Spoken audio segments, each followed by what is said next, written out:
Albert Einstein once said, everybody's a genius, but if you judge a fish by its ability to climb a tree, it will live its whole life believing that it is stupid.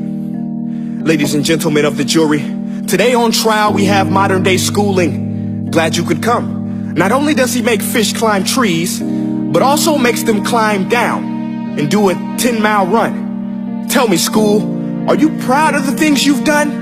Turning millions of people into robots, do you find that fun? Do you realize how many kids relate to that fish?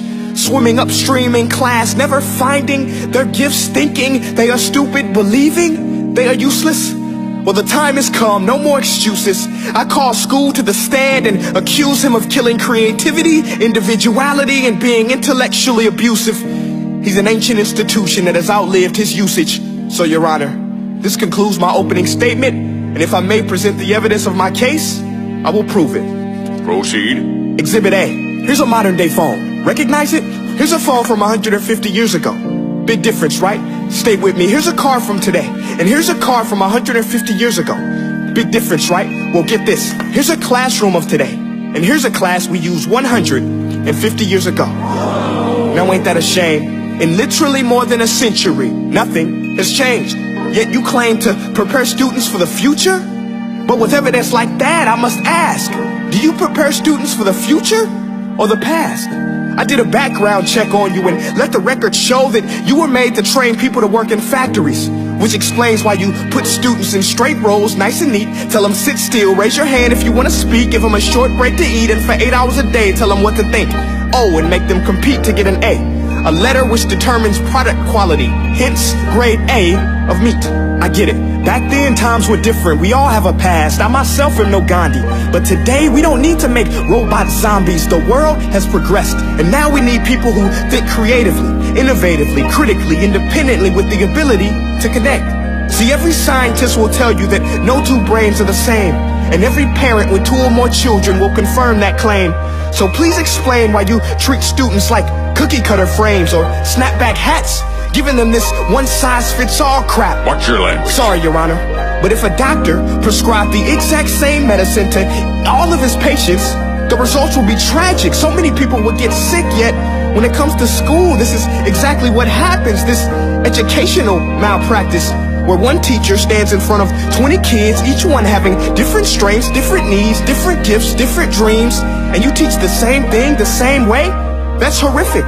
Ladies and gentlemen, the defendant should not be acquitted. This may be one of the worst criminal offenses ever to be committed.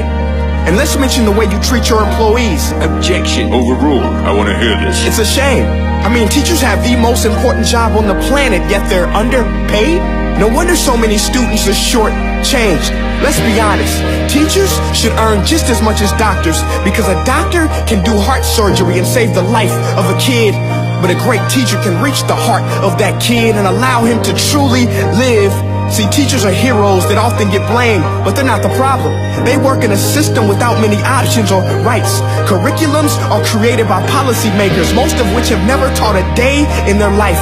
Just obsessed with standardized tests. They think bubbling in a multiple choice question will determine success. That's outlandish. In fact, these tests are too cruel to be used and should be abandoned, but don't take my word for it. Take Frederick J. Kelly, the man who invented standardized testing, who said, and I quote, "These tests are too cruel to be used and should be abandoned." Ladies and gentlemen of the jury, if we continue down this road, the results will be lethal. I don't have much faith in school, but I do have faith in people. And if we can customize healthcare, cars, and Facebook pages, then it is our duty to do the same for education, to upgrade it, change it, do away with school spirit, because that's useless. Unless we're working to bring the spirit out of each and every student, that should be our task. No more Common Core. Instead, let's reach the core of every heart in every class. Sure, math is important, but no more than art or dance. Let's give every gift an equal chance. I know this sounds like a dream, but countries like Finland are doing impressive things. They have shorter school days.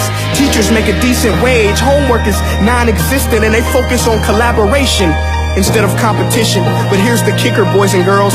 Their educational system outperforms every other country in the world.